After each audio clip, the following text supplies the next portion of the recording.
Hey, good morning. We're in Psalm 73, and I got to tell you, this is another one of my very favorites. It's amazing how ancient language can capture exactly how you feel. So if this is written 3,000, 3,500 years,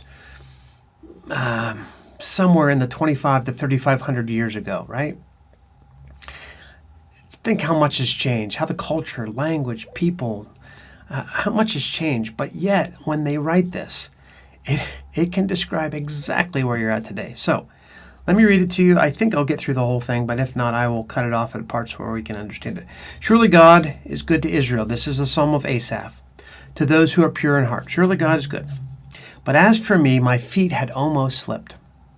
I had nearly lost my foothold, for I envied the arrogant when I saw the prosperity of the wicked. They have no struggles. Their bodies are healthy and strong. They're free from common human burdens. They're not plagued by human ills.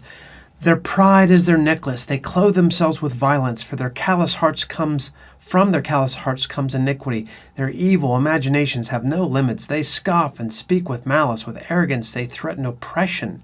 Their mouths lay claim to heaven. Their tongues take possession of the earth.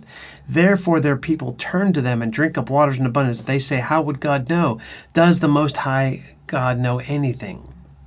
This is what the wicked are like. They are always free of care. They go on amassing wealth. Surely in vain I have kept my heart pure and have washed my hands in innocence. All day long I've been afflicted, and every morning brings new punishments.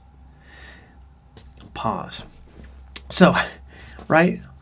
Somehow this worship leader, this scribe, this person with the responsibility of forming the hearts of Israel's imagination in worship, in temple worship, right?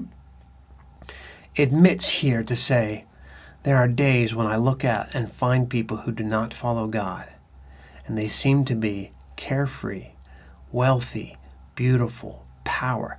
They seem to get away with murder. They boast. They're proud. They do violence. They are not good moral people, and they don't care a whit about what God cares. And when I see them and I think what I've done, how I've served God, I grow discouraged. I think, what's the point of this? Why have I kept myself pure? Really an amazing thought. Now, he pivots. Verse 15, if I had spoken out like that, I would have betrayed your children. When I tried to understand all this, it troubled me deeply, till I entered the sanctuary of God and then understood their final destiny. He gets a sense of eternity here. Surely you place them on slippery ground. You cast them down to ruin. How suddenly they are destroyed, how completely swept away by terrors. They are like a dream when one awakes. When you arise, Lord, you will despise them as fantasies. When my heart was grieved and my spirit embittered, I was senseless and ignorant. I was a brute beast before you. Yet I am always with you.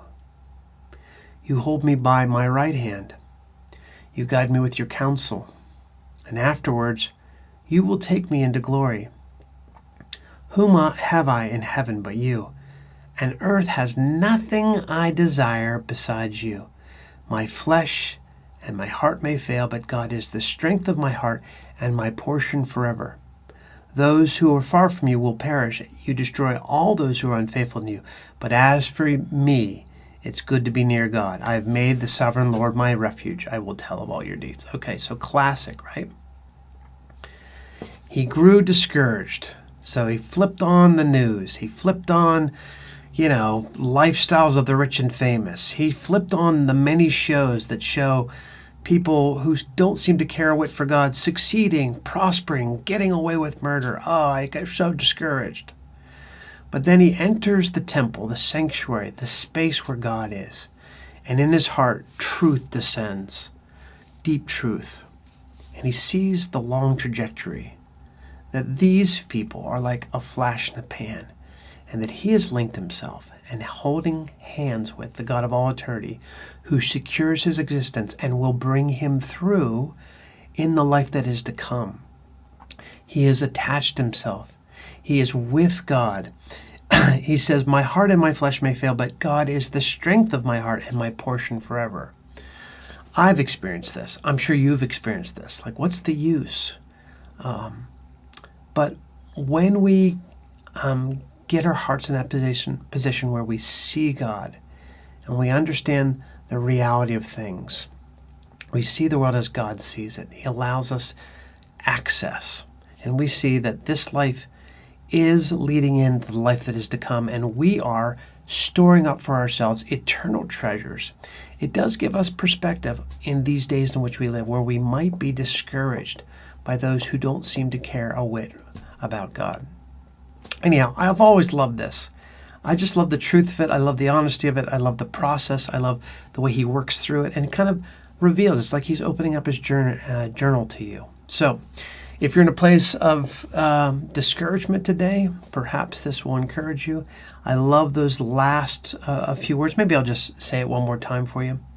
Yet I am always with you. You hold me by my right hand. You guide me with your counsel. And afterwards you will take me into your glory. Whom have I in heaven but you? And earth has nothing I desire besides you. My flesh and my heart may fail, but God is the strength of my heart and my portion forever. Maybe make that your prayer today. Think on that, meditate on it, pray it today.